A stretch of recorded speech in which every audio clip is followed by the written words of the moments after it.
Барлықтарыңызға сәлем, сіздермен Маржан. Бүгін сіздерге пломбир тортының рецептін ұсынамын. Ол үшін алдымен қайнатпалы кремін дайындаймыз. Сүтке қантты, жұмыртқаның сарысын, жүгері крахмалын қосып, біркелкі масса болғанша араластырып аламыз. Және де орташа отқа қойып, үзбей араластырып отырып, қою крем болғанша ұстаймыз. Бізде осындай қою крем шықты. Енді басқа ыдысқа аударып, бетін пищевой пленкамен в контакт жауып, алдымен бөлме температурасында суытамыз. Одан кейін тоңазытқышқа салып, салқындағанша күтеміз. Енді бисквитін дайындаймыз. Жұмыртқаны ағарғанша миксерлеп аламыз.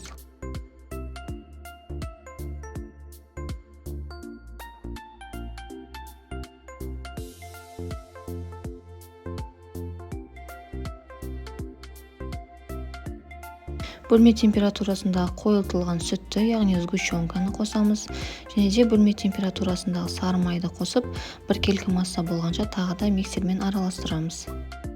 Құрғақ ингредиенттерімізді бөлек ыдыста венчикпен араластырып біріктіріп аламыз.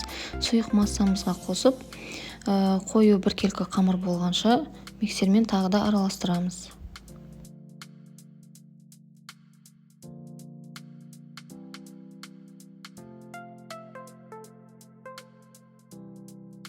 Бізде осындай қамыр шықты. Енді пергамент қағазын алдын ала шеңберсіз дайындап аламыз.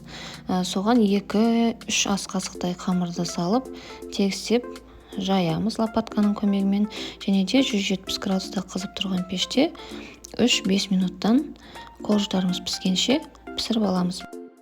Менде осындай 7 корж шықты. Енді суытып қоямыз. Және де салқын кілегейді қоюланғанша миксерлейміз.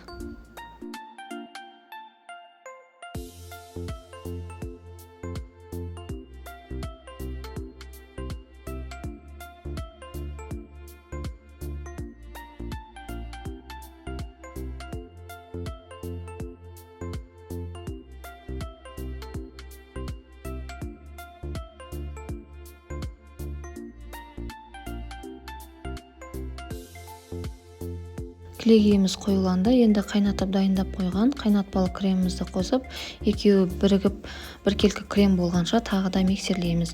Екеуінің температурасы бірдей болу керек, яғни қайнатпалы креміміз толық суығаннан кейін барып екеуін араластырамыз.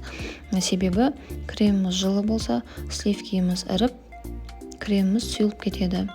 Енді тортымызды жинаймыз. Подложкаға азғантай крем жағамыз, корждарымыз жылжып кетпес үшін.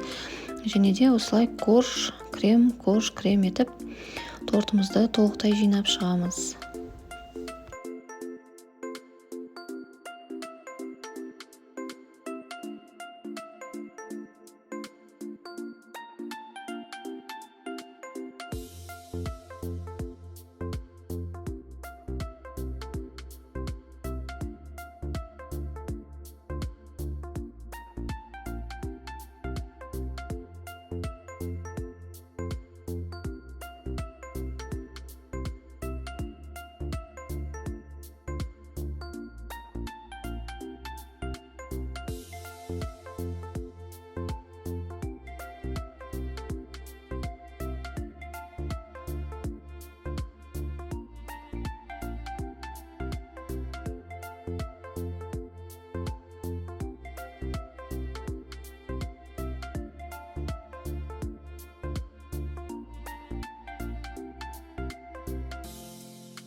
Тортымызды жинап, қалған креммен сыртын тегістеп шығамыз. Және де осындай Қазақстан шоколадын теркадан өткізіп, жандарына жабыстырып шығамыз.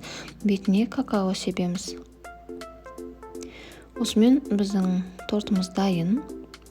Міндетті түрде жасап көруге кеңес беремін. Пропитканы қажет етпейтін торт жасағаннан кейін бірден жеуге ұсына берсеңіз болады. Сіздермен бірге болған Маржан. Ас болсын.